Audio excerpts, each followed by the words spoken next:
It is my great honor to introduce our next speaker, Alasdair MacIntyre, who I think, without exaggeration, is one of the more distinguished and influential living philosophers in the English-speaking world, and probably the world, period.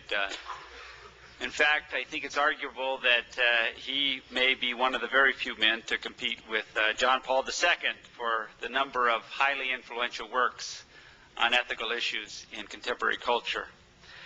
Professor MacIntyre asked me to be short, so I'm going to do that. But Professor MacIntyre has held distinguished chairs at many distinguished universities. He's given a number of excellent lecture series, and has published a number of key works in ethical thought in the 20th century, including After Virtue and Whose Justice, Which Rationality.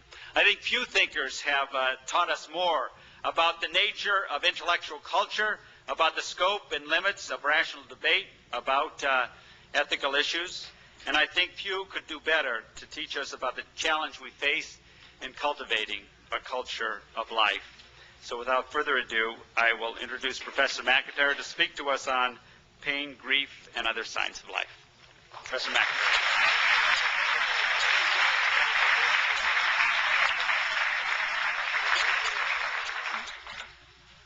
When I was first told that I would be speaking to the entire conference fairly late in the evening, I was a little reluctant. Reluctant because I don't think philosophy is generally well done with very large numbers of people, and particularly not with one of them standing in an elevated place like this as though they were about to give a homily, which is not my genre. Then, of course, I realized why I had been put on in this time in this way. You've had a very long and tiring day. You've just eaten dinner. And I can see that the organizer of the conference said, "Who will let them sleep quietly?" So I take it this is the real purpose of the paper, to give you a rest. It is, of course, possible to be alive and never to feel either pain or grief, as cabbages and jellyfish teach us.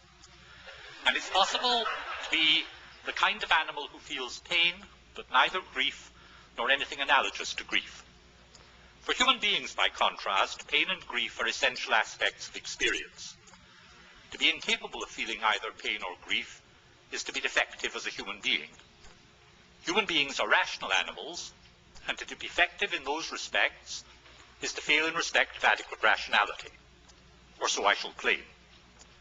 Yet this claim may well at first seem absurd, for pain is a sensation and grief an emotion, and it will perhaps seem that someone's rationality couldn't be a matter of what sensations she or he has, or even of which emotions she or he feels.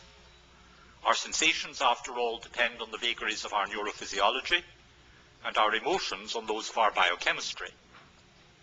But I shall argue that to think about reason without understanding its close relationships to sensation and emotion is to misconceive reason, and above all, what's involved in its practical exercise. I shall proceed as follows. First, I will consider some aspects of the place of pain in human life, and next some aspects of the place of grief. In these first two parts of the paper, I'll draw on resources provided by Wittgenstein. After that, I'll consider the relationship of both pain and grief to our conception of what we owe to others. We're apt to entertain a deeply misleading picture of the relationship of pain as a type of sensation to the various types of behavior exhibited by those who are in pain.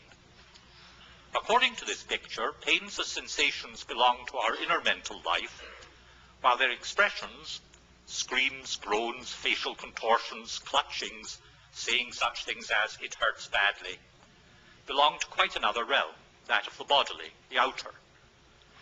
And the connection between these two is understood as purely contingent. In consequence, while I'm aware of my own pains directly, I know of yours and hers only by inference. Sensations, including pains, are taken to be private, while their expressions are taken to be outward and public. This picture has been made explicit by philosophers, most brilliantly by Descartes, but implicitly its influence is extended into our everyday thinking.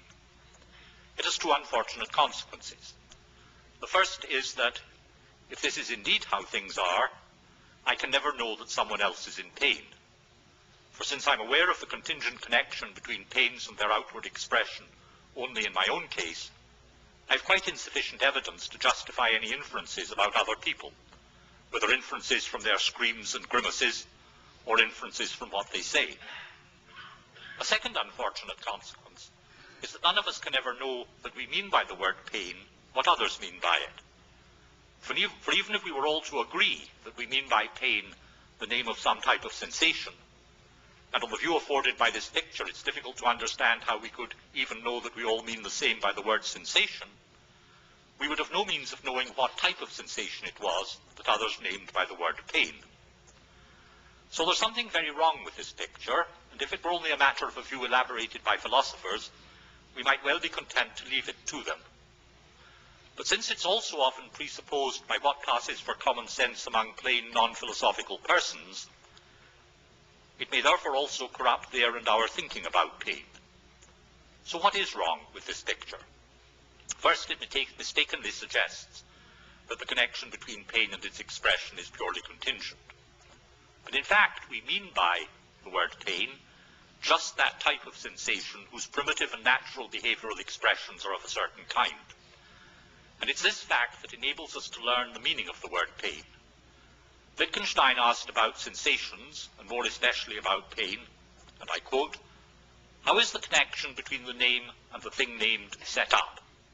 And he answered, "Here is one possibility. Words are connected with the primitive, the natural expressions of the sensation and used in their place. A child has hurt himself and he cries, and then adults talk to him and teach him exclamations and later sentences. They teach the child new pain behavior. The verbal expression of pain replaces crying and does not describe it."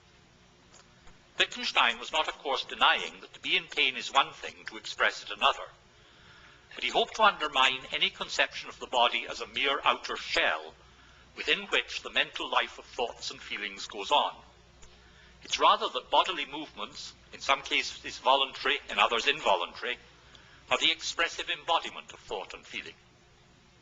Now, to this it may be objected, some thoughts and feelings go unexpressed. An individual dedicated to a Spartan or a Stoic mode of existence may not allow himself to betray that he's in agonizing pain. Or an individual with dramatic powers, who's not in any sort of pain, may mimic pain behavior with great success in order to secure the sympathy of others. So here we have an example of pain without outward expression, and another example of outward expression without pain. Surely it may be said these examples show that there can be no necessary or conceptual connection between pain and its expressions. But this objection rests on a mistake.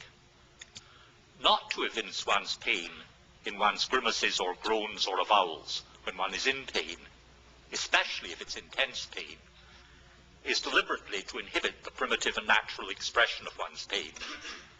And there can on occasion, of course, be good reason for doing so. Someone might, for example, recognize that by expressing his pain, he would needlessly distress someone else, and so he inhibits any expression of it. But this doesn't mean that in ascribing pain to him, we make no reference to the expression of that pain. For to say of such a one that he's in pain is to say that he would give expression of a particular kind to what he's undergoing, but for the fact that he takes himself to have good reason to inhibit that expression. We need to understand the ascription of pain in such cases in terms of some set of contrary to fact conditionals. Why does this inseparability of pain from its expression matter? In part because it's through the expressions of their pain that the pain of others is presented to us. And when someone in pain cries out, a child perhaps, or an adult who finds the expression of some agonizing pain uncontrollable, she or he can't be heard except as inviting a response from anyone else present.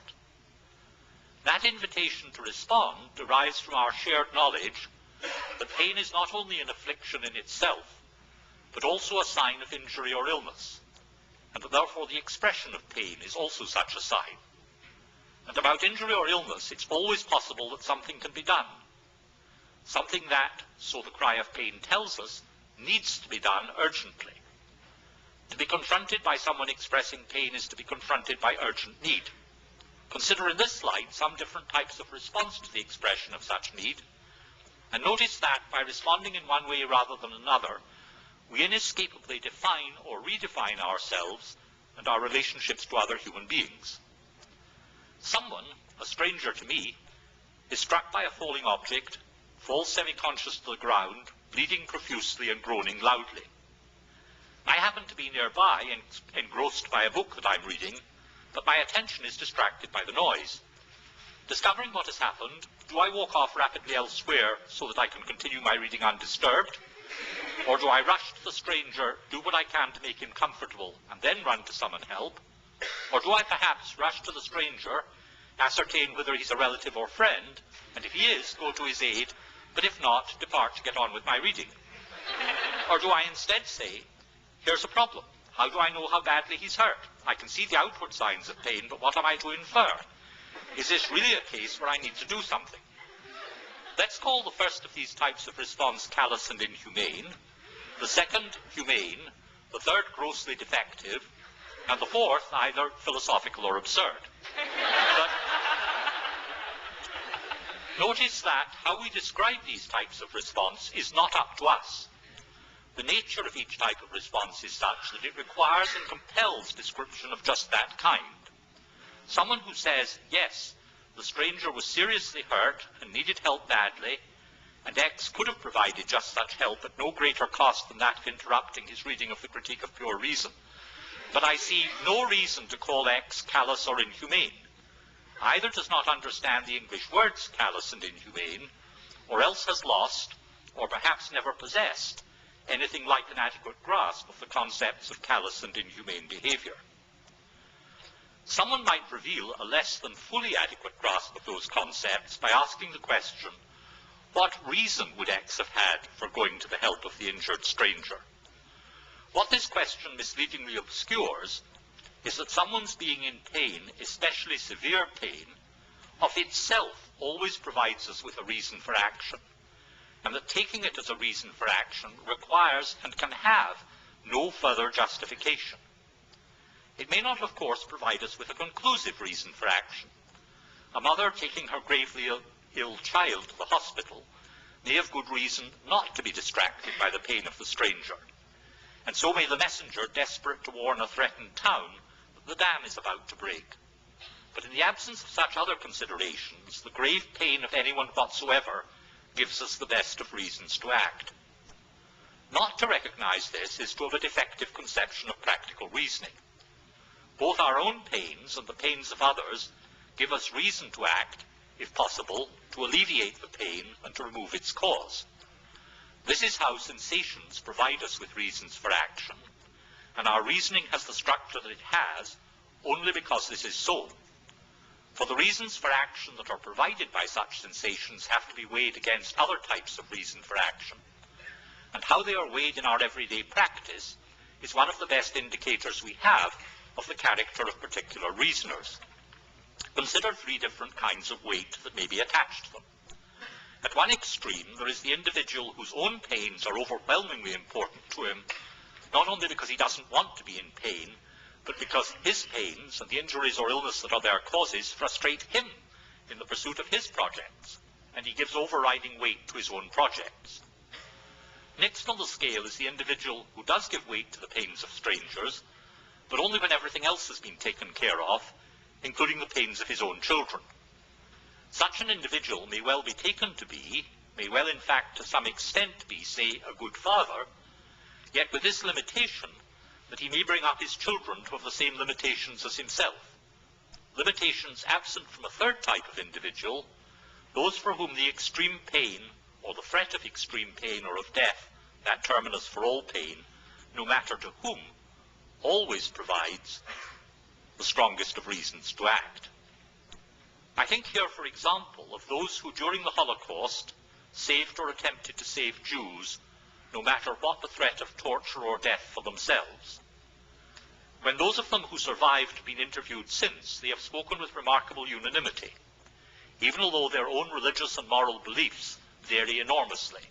Catholic, Protestant, Orthodox, some who were themselves Jews, atheists, and even, in some rare cases, anti-Semites. What they say is, how could I have done otherwise? Any decent person would have done the same.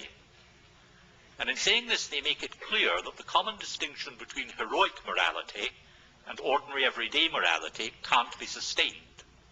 For on those occasions that test us and reveal our moral substance, what ordinary decency demands turns out to be heroic. There's here both a philosophical point and a moral point. The philosophical point is this: there's no morally neutral way to characterize someone's practical reasoning. What an agent takes to be sound reasoning is always an expression either of that agent's virtues or of her or his vices.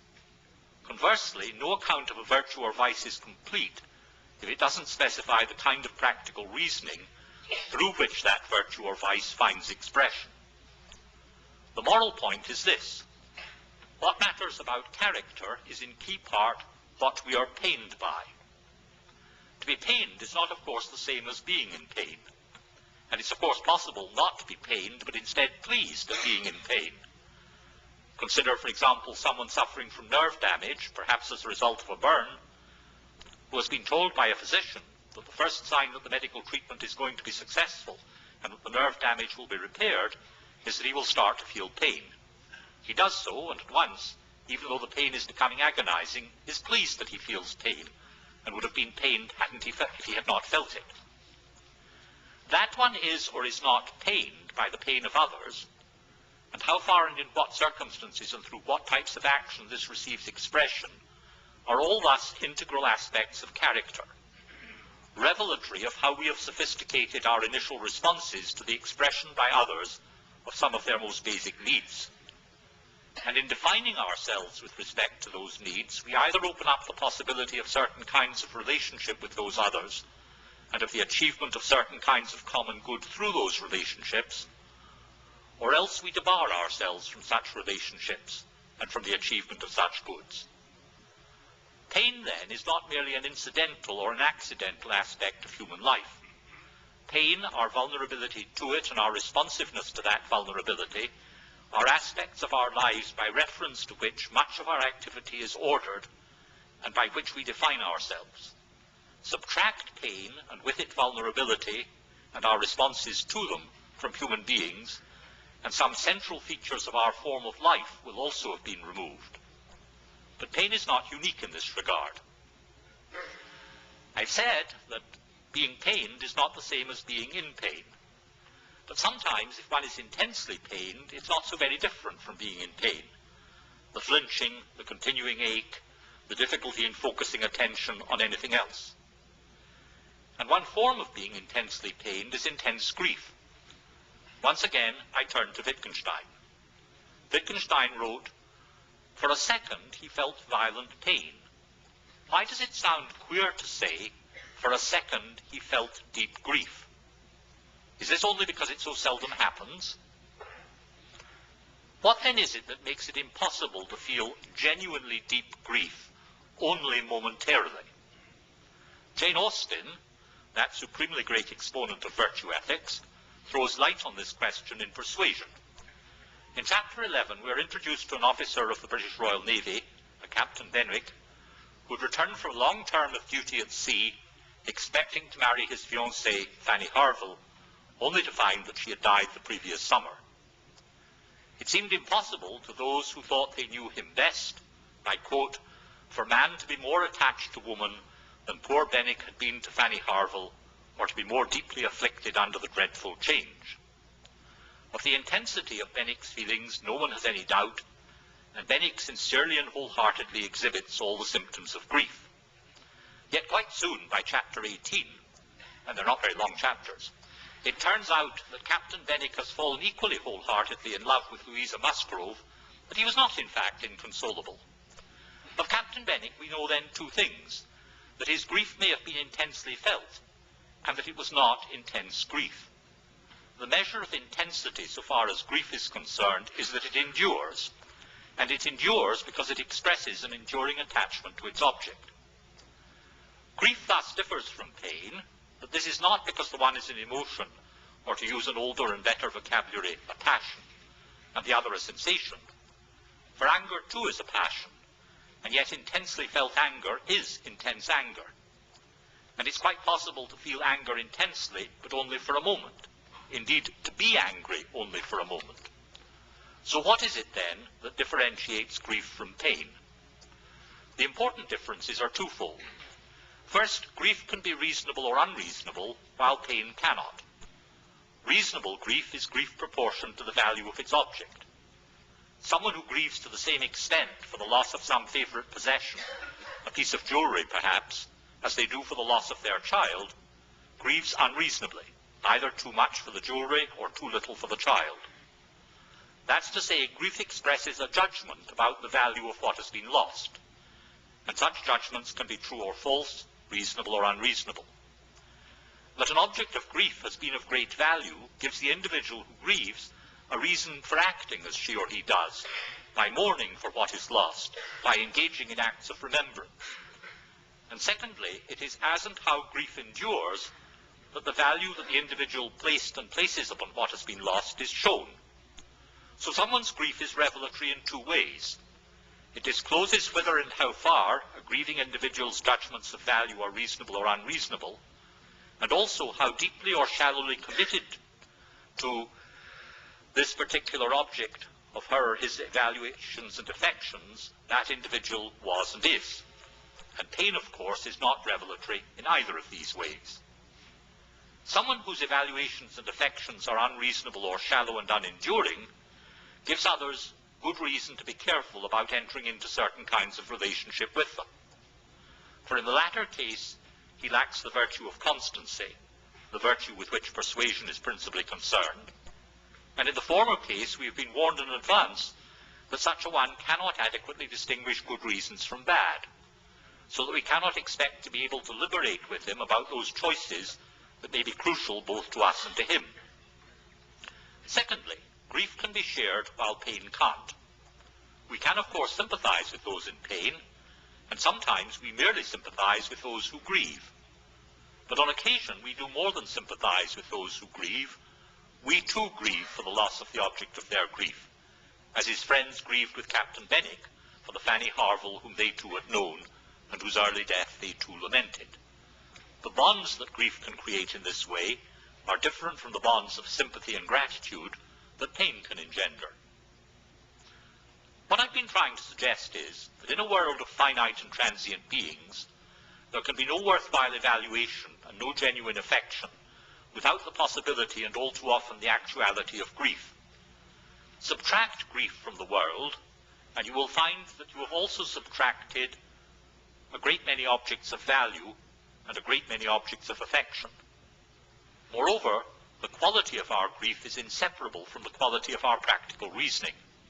For the quality of our grief reveals what it is in our evaluations of what we have lost that is reasonable or unreasonable, what weight we in fact give to this type of consideration or that, as contrasted with what weight we should give.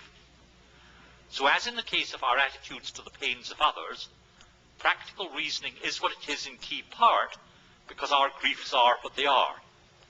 And in this respect, what is true of grief is also true of, for example, anger. We therefore cannot understand human beings as rational, except with some significant reference to both sensation and passion. And among these, pain and grief are salient. I conclude that grief, like pain, is a feature of any recognizably human world, and that those relationships that arise from pain and grief provide a crucial part of the context for our exercise of the virtues and our recognition of the disorders and distortions produced by the vices. But we've so far characterized those relationships only in the most elementary way. We need therefore to make a beginning at providing a somewhat fuller and richer account.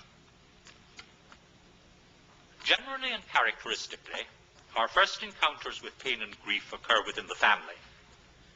And relationships generated by pain and grief supervene on familial relationships.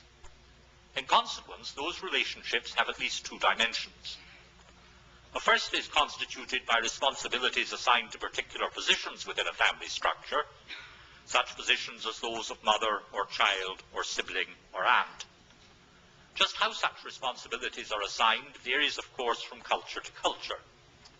But a second dimension of such relationships is constituted by the needs of individual members of a family, including those needs that arise from pain, injury, and consequent disability.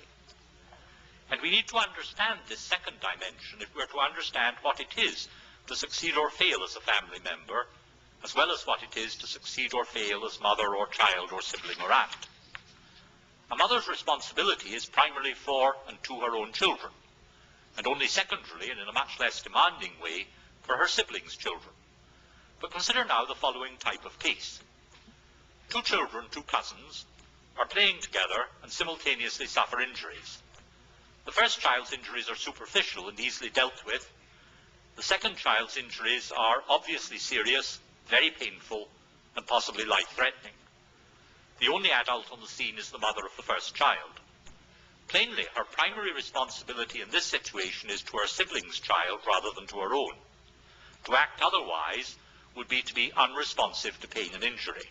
It would be to fail as a human being. Indeed, if the mother, instead of attending to her seriously injured niece, attends to her own child first, she fails both as a human being and as mother, since in acting thus she miseducates her child. That's to say, when parents are responsive to the pain or injury or disability of their own child, what's crucial is that they should respond to the pain or injury, and not only because it's their own child. Familial relationships are good familial relationships only when they're also good human relationships. Family values have to be simultaneously an expression both of the particularities of familial affections and responsibilities and of what is universal to human beings if they're to be the values of a genuinely flourishing family.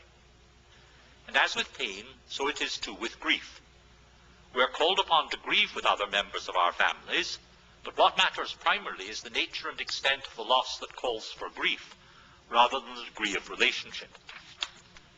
This recognition of the primacy of need in respect of pain and grief therefore requires us sometimes to respond to the needs of others, rather than to those of our own kin. If, says Aquinas, the needs of some stranger are more urgent than those of one's father, then we ought to attend to that stranger's needs first. It's thus by reference to strangers and to the needs of strangers that a family partly defines itself. A family that either ignores the needs of strangers or that pays attention to them only after the needs of its own members have been satisfied, because after all the stranger is not one of us, has misconceived its common good. How so? There is a kind of moral narcissism from which both individuals and families may suffer. This is a condition that afflicts individuals who pursue their good strenuously, but not so much because it is good as because it is theirs. And the same condition afflicts families whose members pursue the common good of their family strenuously, but once again, not so much because it is good as because it is theirs. What both have failed to understand is that I cannot pursue my own good without also pursuing, in whatever way that is appropriate, the good of all those with whom I come into relationship. And that a family can't pursue its own common good without also pursuing, in whatever way that is appropriate, the good of all those with whom as a family it enters into relationship. And among those relationships, those with strangers are crucial. We can understand the concept of a stranger initially by contrasting it with that of a friend, using that word as Aristotle and Aquinas are apt to use it, rather than as it's commonly used today. A friend is one to whom I am bound by a shared recognition of goods that are common to both of us, and by our partnership in our attempt to achieve those goods.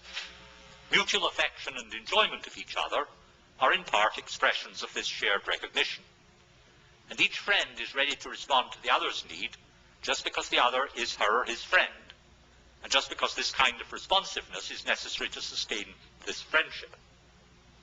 Friendships are on occasion as liable to fall into the condition of moral narcissism as are familial relationships.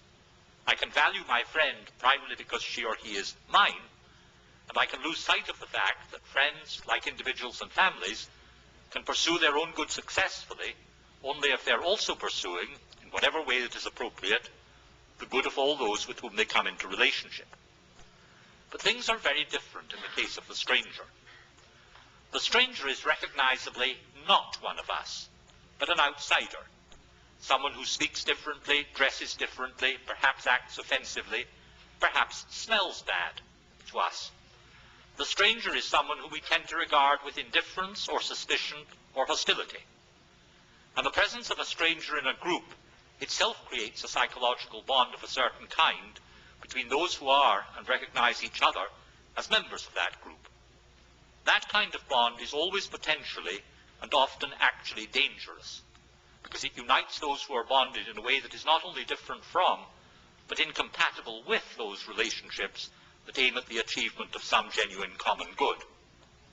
What a group thus bonded shares is a common object of dislike, suspicion, and most powerfully hatred.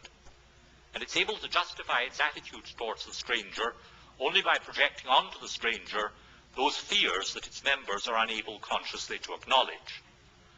So among Christians, the stranger who is the Jew became the object of anti-Semitic persecution, and among European white colonial settlers, the stranger who is the black African became the object of racist exploitation and persecution.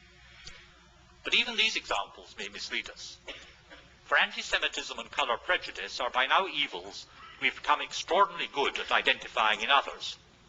And our ability to do this, together with our certitude that these are not prejudices of which we here now are guilty, may obscure from us the extent to which we ourselves remain unresponsive to strangers and to the needs that arise from their pain and their grief.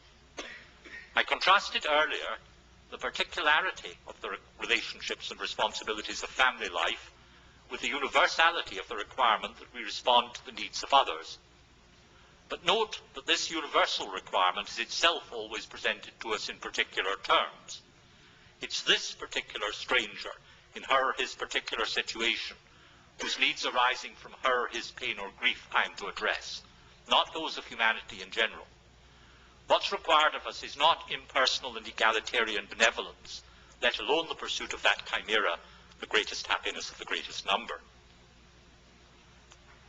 To encounter someone in intense pain, or someone overwhelmed by appropriate grief, is to encounter someone whose life has been interrupted. Aquinas says of intense pain that not only does it make learning impossible, but it can make it impossible to attend to what one already knows. Pain thus interferes with activity, but intense pain can so focus attention that even the fact that it is such an interference is thrust into the background. Grief, too, is a sign of an interruption of life. But here the cause of the interruption is not so much the grief itself as the loss of that which elicits the grief. So intense pain and grief are both of them double afflictions, not only a matter of present suffering, but also an obstacle to thought about the future, to hopes and expectations. Since only those who themselves have hope can communicate it to others, it's one mark of friendship for the afflicted that one should be patient in listening to them lament what might have been and cannot now be, in order, as soon as is fitting, to talk through their darkness, in order to afford them some sense of what may yet be, of a future that is not, after all, foreclosed for them any more than it is for us. But only those can engage in such conversation who do not take the task of attending to the pain and grief of others to be an interruption to their own lives. Consider in this light the experiment in social psychology conducted by Darley and Batson. A set of seminary students were each told that they were urgently required to preach extemporaneously in a building some way across campus. Some were also told that they were already very late, some that they had only just enough time, and some that there was no need to hurry. Half of them were told that the sermon was to be on the parable of the Good Samaritan. On their route across campus, they couldn't avoid a doorway in which a man was slumped, I quote from Darley and Batson, head down, coughing and groaning. Only 10% of those who believed themselves in a great hurry stopped to ask if they could help. 45% of those who believed themselves somewhat in a hurry stopped, and 63% of them who believed that they were in no particular hurry stopped. Now, from the point of view that I've been developing in this paper, the single most interesting question posed by these findings is, what was the difference in each group between those who stopped and those who did not? Oddly enough, Darley and Batson weren't interested in answering that question, and leapt in cautiously to the conclusion that it was not the moral character of the experimental subjects, but the situation that they were in, that determined whether or not they stopped to help. And some philosophers, even more incautious than Darley and Batson, have pirouetted even further towards unwarranted conclusions, arguing from this and other experimental findings that the very notion of a character trait is a fiction, and with it also the very notion of virtues and vices. This technicolor philosophy has unfortunately distracted attention from what I take to be the genuinely interesting question. Of the group who were most in a hurry, 90% were not disposed to allow their encounter with a stranger, who was apparently in pain and ill, to interrupt them in the performance of their set task. But 10% of the same group seemed to have taken it that what they were now confronted with was a new task, and only incidentally an interruption of something else. So a question arises about character traits and virtues. What habits of mind and character disposed that 10% to act as they did? What character trait distinguished them from the 90%? There are a variety of other examples from the history of the moral life that combine to suggest an answer. That the good towards which their lives were directed, and the dispositions they had cultivated in order to achieve that good, were such that they couldn't fail to recognize a common good which they shared with the afflicted, whether a stranger, a friend, or a member of their family. If this is right, then what was crucial was that the 10% were not disposed to think of an encounter with an apparently afflicted stranger as primarily an interruption or a distraction from something else. To have this type of disposition, to be prepared in advance to do what one can whenever necessary, to meet the need of those in intense pain or grief whom one encounters, requires a certain responsiveness to and responsibility for certain others, which extends beyond their pain or grief. For as I already suggested, it matters not only that those in pain should be healed and that those who grieve should not be alone and unconsoled in their grief, but also that they should become able to resume their interrupted activities within the shared life of their community. This is why it matters that responsiveness to and responsibility for the pain and grief of others should not be understood only as traits that it's good for individuals to possess, but also as traits that should inform communal relationships and communal decision-making, and so shape practices and institutions. And this is needed not only because it will result in more effective care for the afflicted, but also because such practices and institutions will educate those who participate in them, so that they as individuals become more and more like the 10% in the experiment in character, and less like the others. What kind of character would this be? I want to attend only to one aspect of it, an aspect that requires for its description that we draw on the resources of two very different philosophical and moral vocabularies, vocabularies that are commonly thought of as alien to each other. One reason for drawing on these resources is to confront and resolve what may appear to be a contradiction in what I've said so far. What apparent contradiction is that? I've argued, all too briefly of course, in favor of two conclusions. The first is that, confronted with someone in intense pain or grief, there is in general no need of any further reason to act. Indeed, in general, there can be no further reason to act. Someone who supposes that there could be an answer to the question, why just because she's in pain should I go to her aid, is both morally defective and seriously in error about one aspect of practical reasoning. At this point, reasoning terminates. Yet I've also argued for a second conclusion, that in going to the aid of those in intense pain or grief, we're pursuing not only the good that we have in common with the afflicted, and the common good of our families and political communities, but also our own individual goods. Now, for agents to act for the sake of some good beyond their present action is to have a reason for acting, over and above that afforded by the fact that they are now confronted with someone in intense pain or grief. So it must seem that I'm claiming that in acting to relieve pain or to console grief, I am asserting both that I'm precluded from having any further reason for my action, yet also that I do indeed have further reason for acting as I do. This appearance of a blatant contradiction is heightened if we consider the conflict between those philosophers who have written most instructively about the situation of those who are confronted by others in need of care because of their pain and grief, and those philosophers from whom we have most to learn about what it is to act for the sake of some further good. The philosophers of the first type, whom I principally have in mind, are Emanuel Levinas and the Danish moral philosopher and theologian Tyler Løgstrup. Consider what Levinas has to say about the human face, the face of the other, not as nose, eyes, a forehead, a chin, that is, as a physical object, but rather as expressive of meaning, as presenting itself as requiring an answer from me. The face, on Levinas's view, communicates more than what is presented immediately in perception, and part of what it communicates is the need of the other. I quote, "The face of the other is destitute. It is the poor for whom I can do all and to whom I owe all. And me, whoever I may be, but as a first person, I am he who finds the resources to respond to the call." And when what the face of the other evinces is the pain or grief of the other, I indeed have to be the one who finds the resources to respond to that call. Notice that Levinas is not offering us an argument.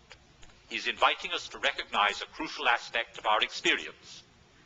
If he fails to elicit our recognition and acknowledgement, it will be either because his description has failed to capture what it needed to capture, or else because there's something lacking in us. So it is too with Løgstrup's characterization of what I take to be recognizably the same experience, but now construed in terms of what we are given to understand by our encounter with someone in gross need. For Løgstrup, all human relationships involve trust and some degree of risk. I quote, "The risk of one person daring to lay him or herself open to the other in the hope of a response. And the more the other is someone in gross need because of pain or grief, the more costing may be the openness to that other that is required of us, the openness that issues in a recognition that the other has been given into our hands to be cared for. This recognition confronts us with what Løgstrup calls the ethical demand. And once again, what's required is not argument, but acknowledgement. Both Levinas and Løgstrup insist that if I recognize what I'm confronted with in certain situations, then my response can only be a yes or a no, an acceptance or a refusal. The possibility of further reason-giving does not arise. Both consequently and unsurprisingly offer us a non-teleological ethics, an ethics that denies us the possibility of asking, let alone answering the question, in this situation, how am I to pursue my own good, my ultimate good?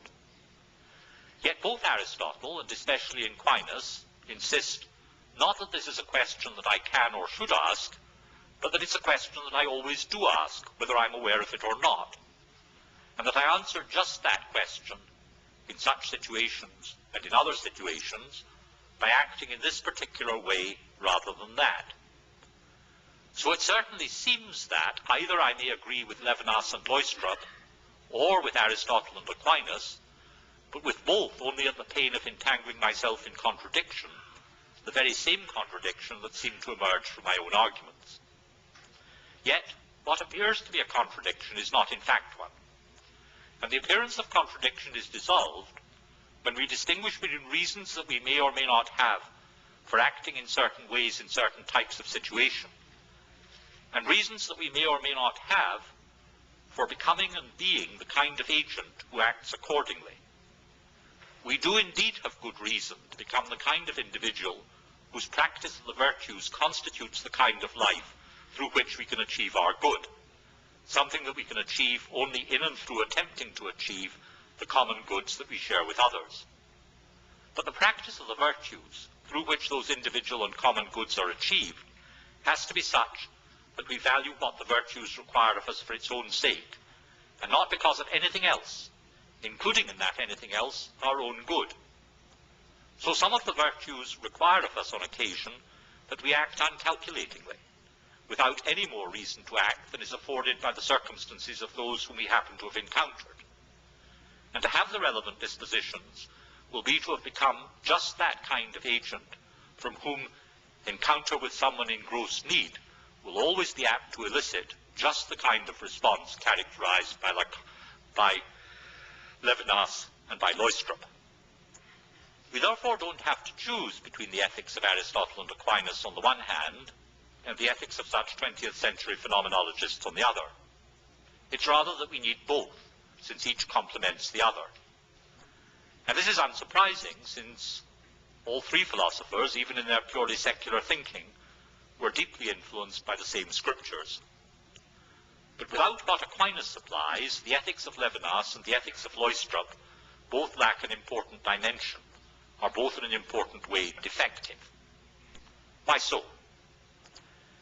If we fail to respond to pain or grief, both by attending immediately, and even for the moment perhaps exclusively to the needs of the afflicted, and also, perhaps later, by being directed to goods beyond that present pain and grief, then we will either fail to attend to the pain or grief as we ought, or we will lack any adequate sense of hope for goods beyond pain and grief.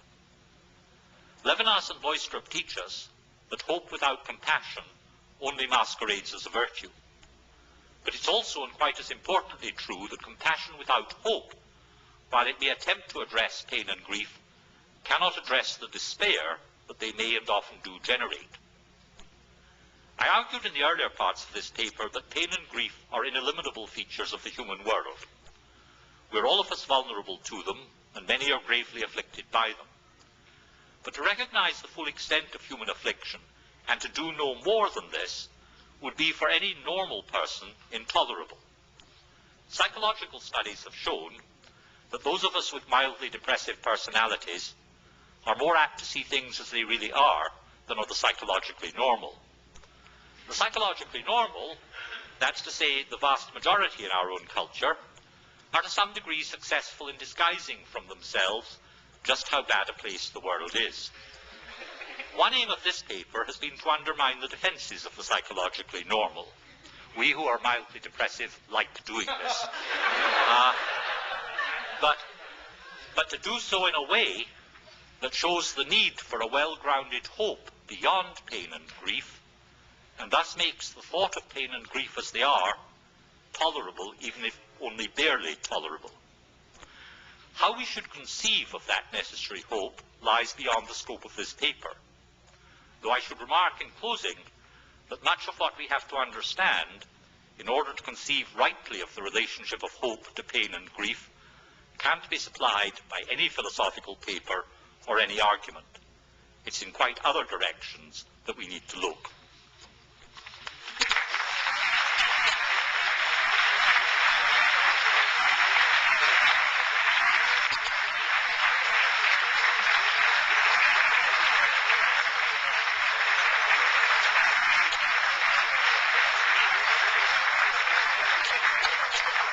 We have some time for questions, and we're going to split the labor here.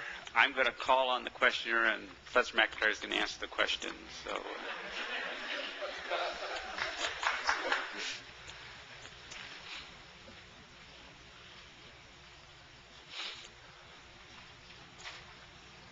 pretty good. He's answered all questions. I'm sorry. Up here, yes. Yes, I'm fascinated with your early advertence to those common goods which might justify deferring the immediate attention to suffering. But the circumstances in which often people encounter suffering are at times inscrutable. You have, say, a soldier in time of war who is carrying a message from the command. He has no idea what degree of seriousness this has, and he encounters someone suffering. But isn't there don't we need a very strong account of common goods and teleology to place our duty in compassion? Yes, you're absolutely right. And if you want an example of this notion of the common good, which speaks to the example you yourself chose, it is found in the United States Marine Corps. What every Marine learns in basic training is that if he or she is wounded on the battlefield, they will not be left behind. That your fellow Marines make it a sacred trust that they will look after you as they expect you to look after them. Now, this is a particularly strong conception of the common good. It's very well defined. This is not to say that there can't be overriding circumstances. And that's always going to be true. The example I gave, the example of the messenger who's on the way to warn the town that the dam is about to break, some great and horrendous disaster is about to happen. But apart from these rather exceptional cases, you will only get even the required degree of regard for others if you have this very strong conception of the common good. I think this is very, very important because it's when the common good is embodied in actual relationships in this way that individuals can in fact be educated into allegiance to it. The notion of this as simply something that belongs to individual duty, where I am to, as it were, will myself into doing what I ought, that's a very unrealistic notion psychologically. May I just one brief follow-up? You wouldn't consider this to be contrary to the retributive element in penalty, would you?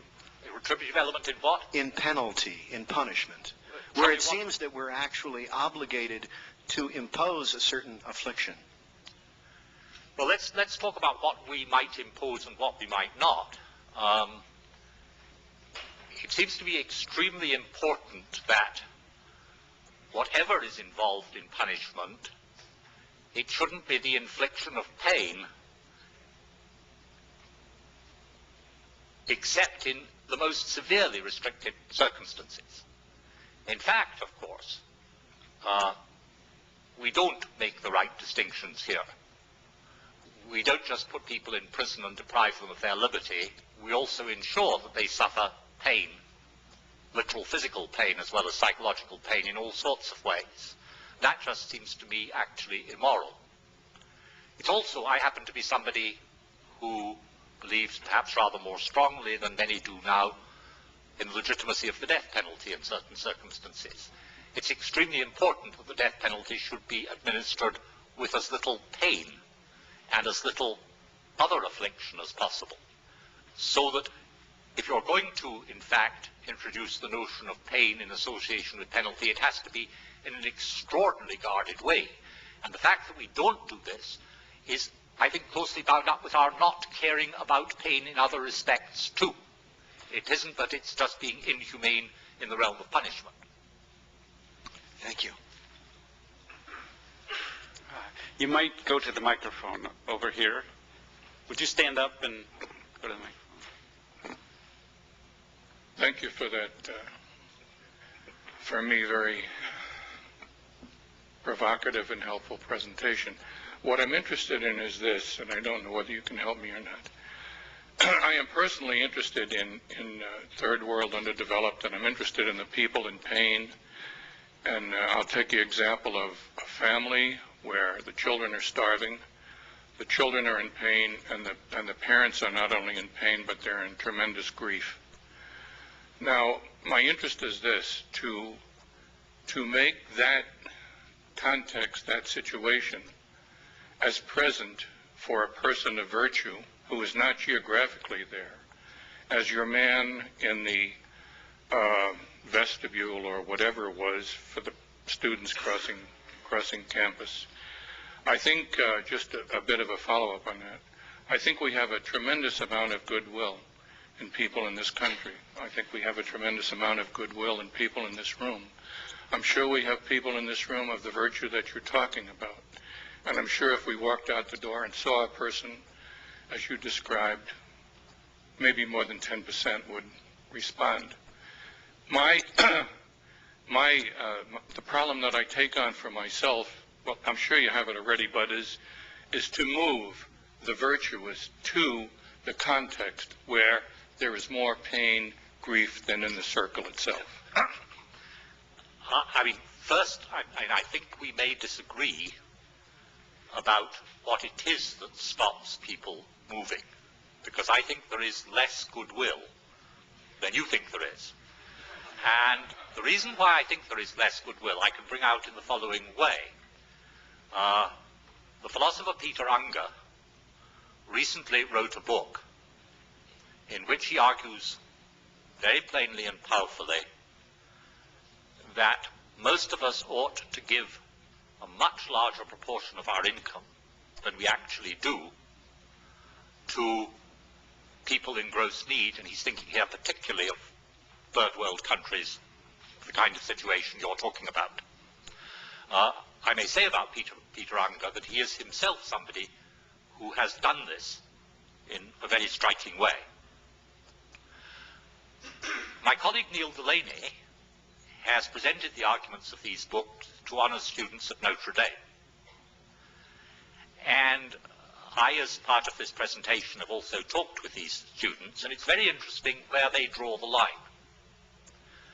One of Unger's arguments is that we ought for ourselves and our children to provide reasonably. He's not arguing for any kind of hair shirt.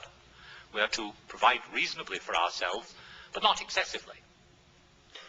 And I have tried to bring out Unger's point when I've talked to Notre Dame students about this by putting it in terms of North Carolina, the state about which I hope they can be objective, in which I pointed out that let us suppose that you are a parent in North Carolina, and you can either choose to spend all your money on sending your children to Duke, or you can instead send them to the University of North Carolina at Chapel Hill, which is a very good university, though not nearly as prestigious as Duke, and use the rest of the money to give to need. And it appears to be quite plainly that this would be in fact one's duty, that one should in fact act in this way, that you owe one's children a reasonably good education, but not the best education that your money can buy. Interestingly, very few Notre Dame students accept this. In all other sorts of areas, they'll buy into it. They say, oh yes, we ought to give, we ought to give. But when it comes to, I might actually have been sent somewhere else so that money could be given to those in need, you mean it's me who's going to be deprived? These very nice people, and they are very nice people, they're people who are very good in all sorts of conventional ways, they draw the line. And I think this is what people do in general.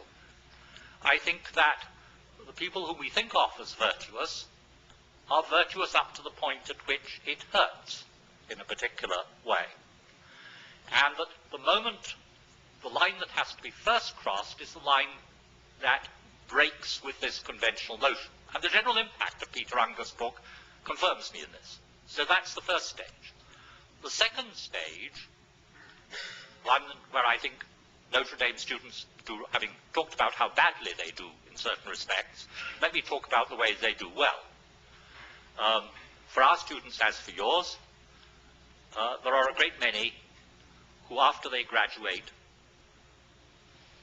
go to do worthwhile service to meet human need in various areas.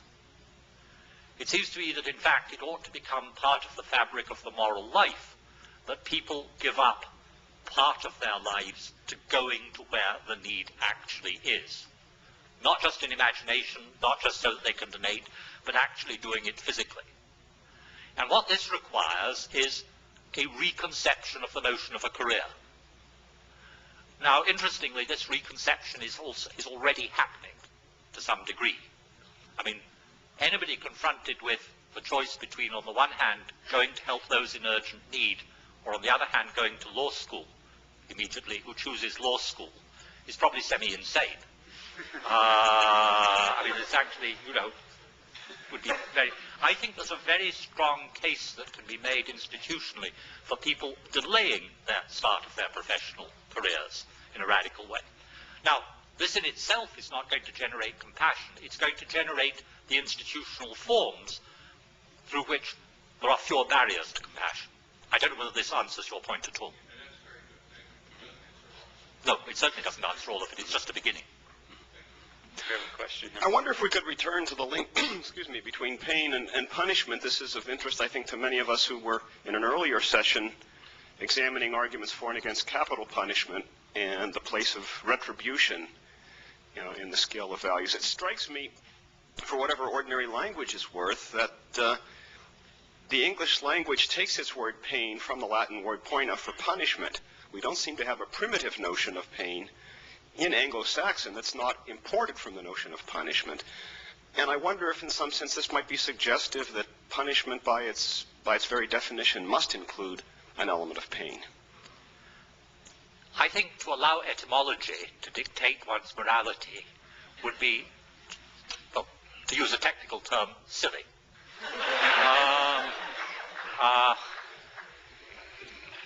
Let me just say something about the infliction of pain. I used to know rather well a schoolmaster in England who was in turn the headmaster of two very distinguished public schools, in the English sense of public school. And in each of them, he used his time as headmaster to abolish corporal punishment. And I grew up, I went to a public school where there was corporal punishment, and I don't have any objection to it at all. I think that in general people are not harmed by it.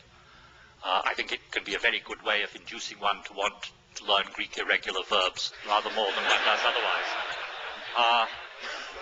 So that when my friend abolished capital punishment, corporal punishment in this school, when he abolished corporal punishment, I was a little puzzled, and I said to him, look, I've never seen the harm. I've seen some good that it does to boys, never seen the harm. And he said, oh no, it doesn't do any harm to those who are beaten. It does great harm to those who inflict the beating. And the evidence was very strong. That's to say, one of the problems about punishment is how to inflict it in such a way that those who actually carry it out are not thereby corrupted. And I think this is much more difficult than we normally recognize. And the reason why I want to allow as little of the infliction of pain as possible in the infliction of punishment is precisely because I want very much to eliminate sadism from punishment. And I think myself that sadistic impulses in disguised form are far more often present in punishment situations than most people are willing to acknowledge. Rebecca? Thank you, Dr. MacIntyre, for your talk. I have a question about one of the very last things you mentioned, which is the need for compassion and hope, the ability to respond to pain and its intolerability, but also the necessity of some kind of hope and a greater good to make the endurance of pain tolerable. And since we're talking about the culture of life here, I'm especially interested in your analysis of our culture, in which in many cases it appears that pain is the greatest evil and is intolerable as such. And grieving is often treated in very much the same way. It's sort of swept under the carpet and ignored rather than truly dealt with because of the very same reason. And I'm wondering if you could comment on whether you see that sort of response in our culture as a sign of a loss of hope. And as a follow-up question, whether you think that hope could be a human or acquired virtue as opposed to only an infused virtue, and the implications that might have for how we address that kind of social problem.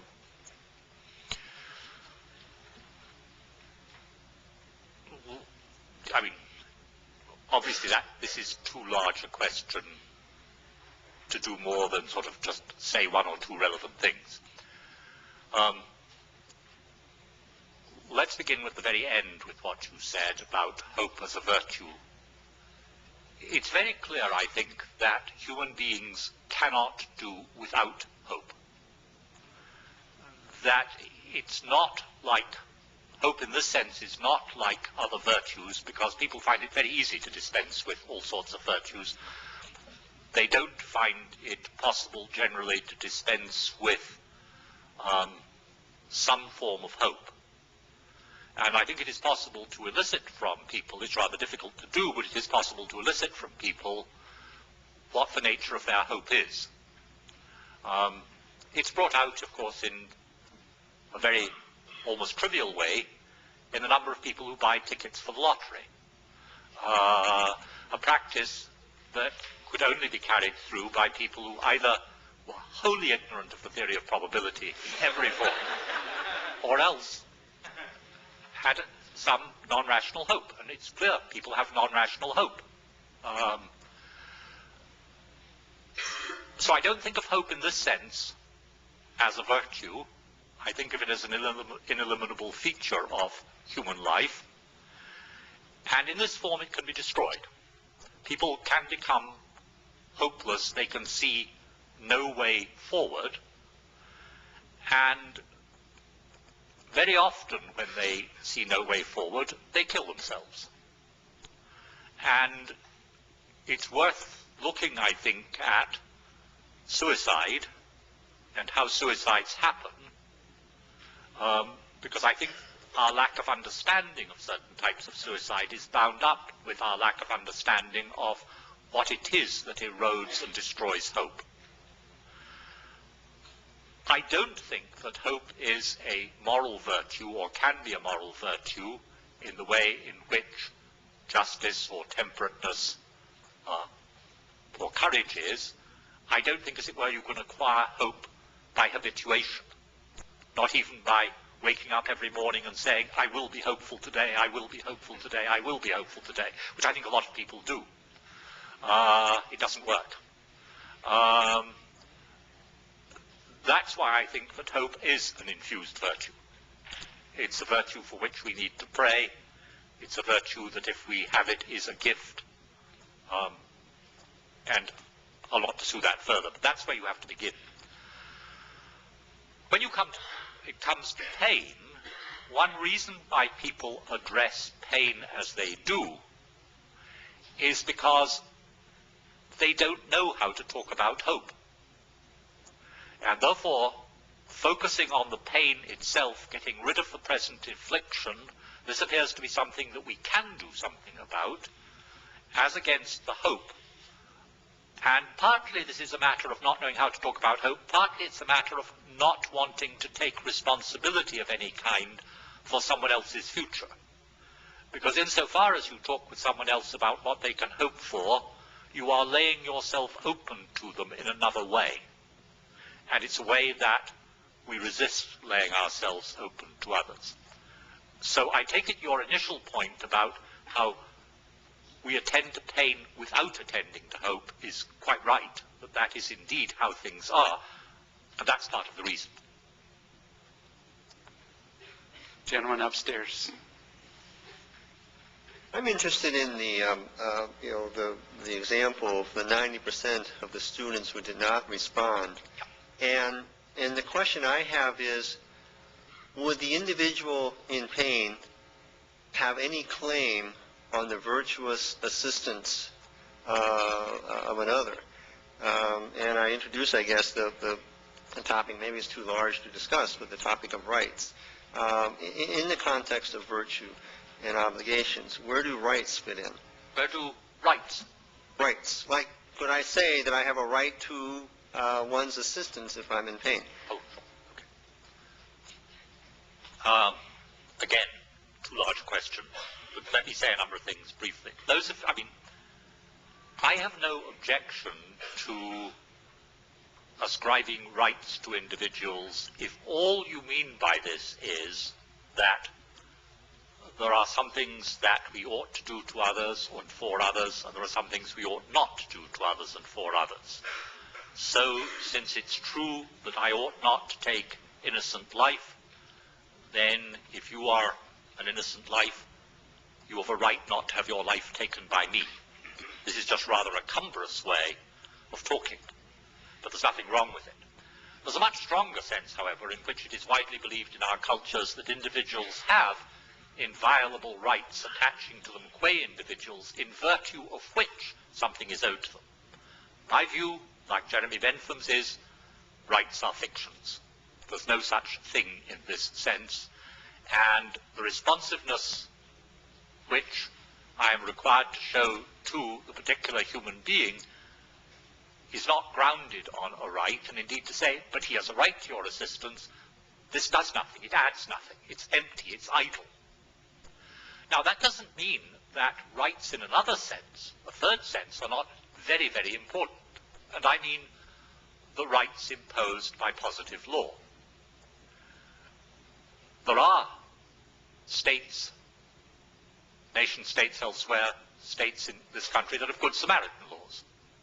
Good Samaritan laws are laws that require you to give aid to those who are in gross need, and which impose penalties if you just walk away from the situation. And here it is very clear, it makes perfect sense to say that individuals in such states have a right to be attended to. The right derives from the positive law. I believe there ought to be such laws, not as in any way a substitute for compassion, but as providing part of the legal and social context within which people will be educated into compassion. So I think that people ought to have rights to be attended to, but I don't in any substantive sense think they do have rights, and I don't think that rights provide us with a ground or a reason for attending to the needs of others. I think the notion of the needs of others is a much more fundamental notion than the notion of rights. John, upstairs.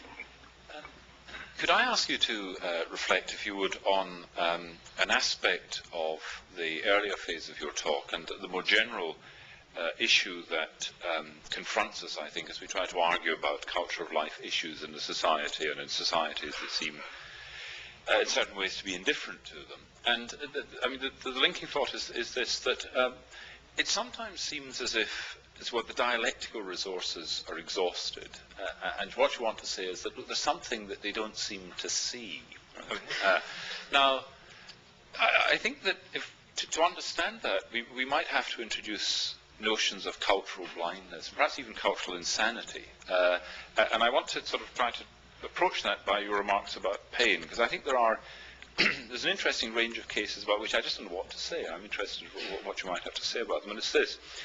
I mean, the Wittgensteinian thoughts that you began with were intended to subvert a certain line of thought about the relationship between felt pain and expressed pain behavior.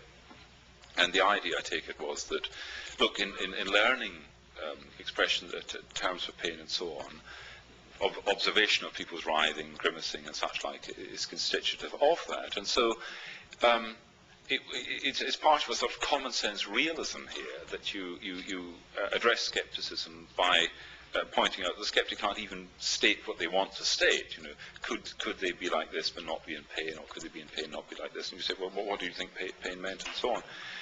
But there's a kind of refined skeptical position. I don't know to call it skeptical. I don't know. There's a refined position that goes something like this. Look, I'm not denying the phenomenology of this. That's to say, you look at somebody, they're writhing and so on, and there's an ordinary concept of pain that is introduced by pointing to such things as that. But what I want you to do now, they say, and this is a philosophical move, what I want you to do now is consider the possibility that pain is unreal. Now, I mean, you know, whether this person might be a Christian Scientist or they might be a Buddhist and so on, but I mean, there are well-articulated worldviews according to which it's extremely important that you understand that pain is an illusion. It's an unreality. Now, I take it that such people are not going to be defeated by pointing to how we use the term and how they've learned it and such like. I mean, it might be interesting if they were, but I suspect that's not going to, it's not going to work. I mean, they're not Cartesian skeptics, these people, about pain.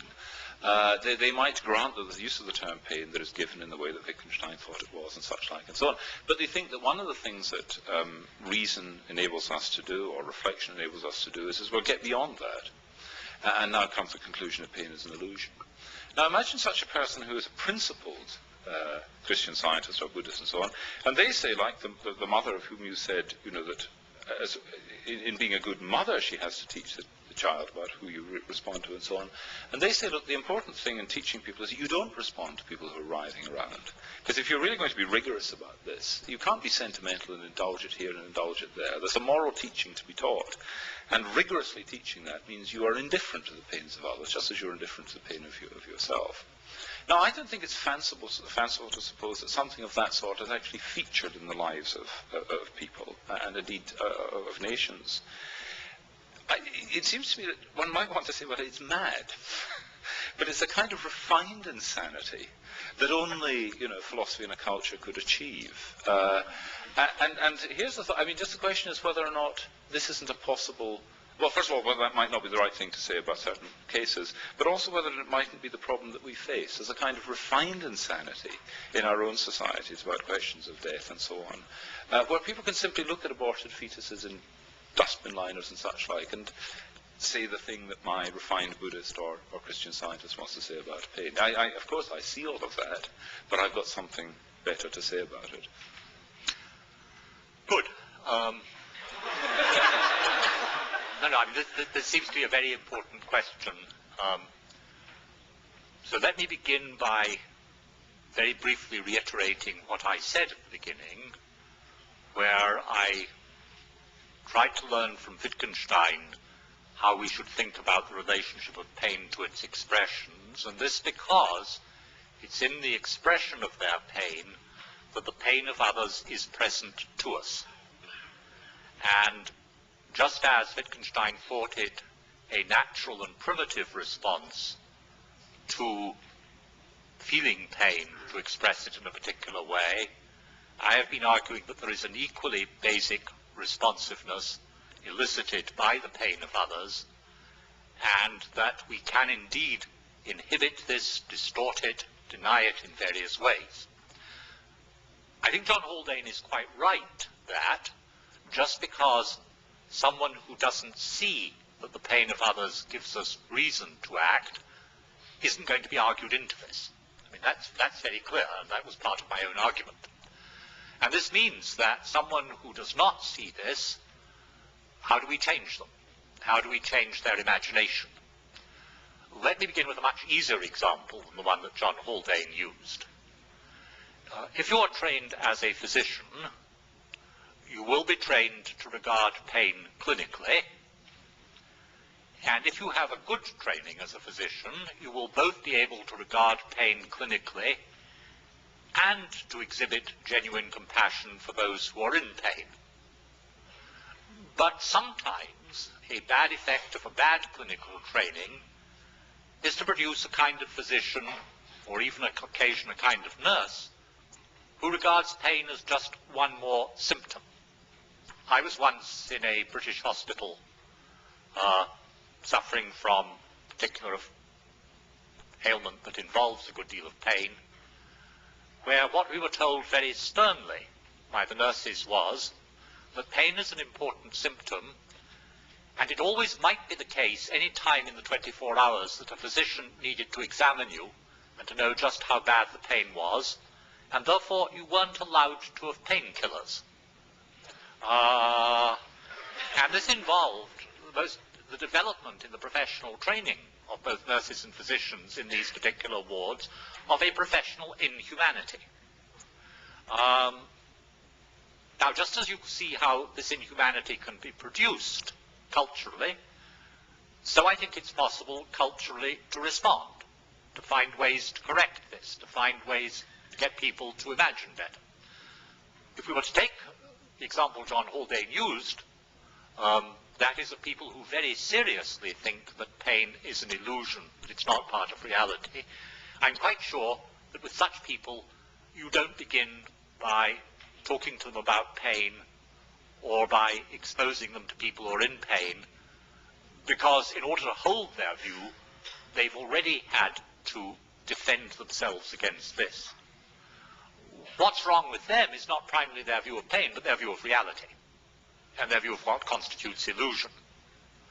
And it is, I think, extremely important that that's where you have to begin, and that you have to, in fact, put people into situations in which they are able to see that they don't really draw the line between illusion and reality where they tell you that they draw it.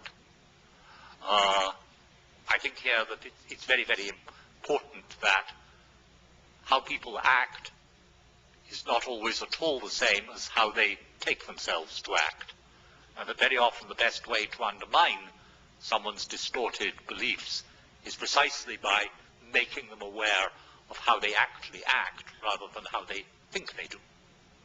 That's the beginning of an answer. It's no more than the beginning. I have a question here. You already answered a bit of my question with your example and your experience from the hospital. I'm a medical student, and your experience reminded me of a resident a few weeks ago who refused to give pain meds to a patient lying in the bed, and she told me as we were walking away that pain doesn't kill people, but pain meds do, and or sometimes do. And it struck me as the kind of thing that would be easy to say precisely because she was not the one in pain.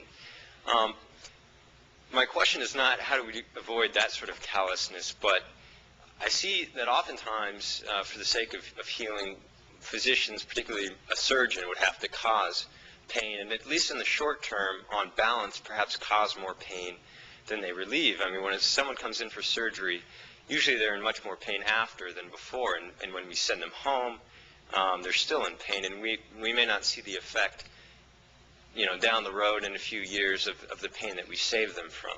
So how can we cultivate, or which virtues should we cultivate, and how can we cultivate virtues that will avoid this sort of situation where we're inflicting pain for a greater good, much like the person, you know, using punishment as a means to help students learn irregular Greek verbs. You know, I mean, it's for a greater good, so you know, it may be justified, and yet nonetheless, the person inflicting that punishment or that surgery or that pain may become callous. How do we avoid that? Two remarks. First of all, there is already happily a movement within American medicine, a movement that is growing, to lay much greater emphasis on pain management, pain relief, pain control than has previously been the case. And in fact, the attitudes of the medical profession in general towards pain have been scandalous, because they have not made pain management, pain relief, pain control nearly as central as they should. One reason why we are so often told about cases of people who find their lives as sick people quite intolerable and who want to kill themselves, in a great many of these cases they have come to this condition precisely because nobody attended to pain management adequately in their case. And this is just a case where medical reform is needed. Now, reforming medicine is always difficult. It has to happen from within the profession. It is happily, to some extent, already happening. My own proposal would be very drastic. It is that very early in their career, every practicing physician is required to have a major operation in which they are given the least in pain killing that is actually compatible with minimum humanity. After that, I think you would find the demand for painkillers would be enormous among physicians. Question here. I think this better be our last question. This woman's been waiting.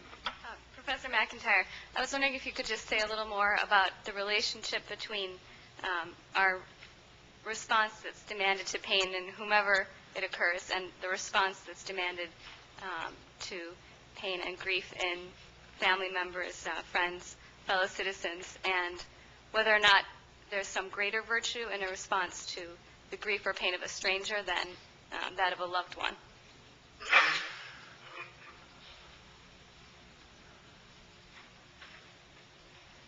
There are two kinds of responsibility. There are the assigned responsibilities that belong to us because of the positions that we occupy in social life. So that parents have responsibility for their children, teachers have responsibility for their students, neighbors have certain responsibilities for each other just because they are neighbors. But it is part of essential humanity that there are those who are given into our hands. This is where what Loistrup says, what Levinas says is important, just because they are in need.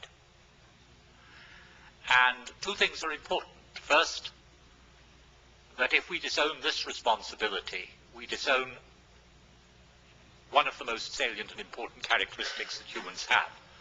This is what love of the neighbor consists in Deuteronomy, in the Gospels. And this is what I've talked about as compassion for the stranger. So it's just important in itself. But it's also important because it is in our attitudes to the stranger that our attitudes to pain and suffering are actually elicited and exhibited. And in the case of our own families, we're always apt to fall back into narcissistic attitudes. I could say a great deal more about narcissism here, which I think is an extraordinarily important social phenomenon. Narcissists are people who have been unable to break with a certain kind of self-love. And this doesn't mean that they're necessarily self-interested. It means that whatever they love insofar as because it's theirs. And this ties people to a certain kind of immaturity, a certain kind of inability to break out. These people may appear, narcissistic people may appear very caring, but they're caring to people because they're our people, not because it's pain and grief. So these are not responses to pain and grief, though they look like responses to pain and grief.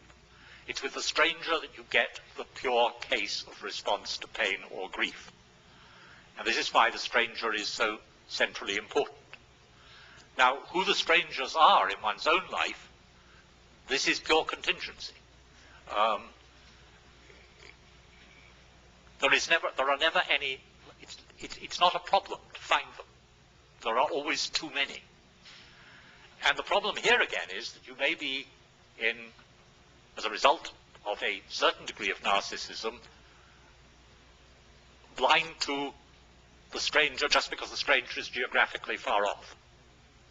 When the point was raised earlier about the third world, this is a very important point. That who has been given into my hands to be responsible is going to be something that I have to learn, and it is very important that in learning it, it is the need I'm responding to and not some other accidental contingent feature, including geographical proximity. We're grateful for that thought-provoking, excellent talk. So I'd ask you to join me in expressing our appreciation.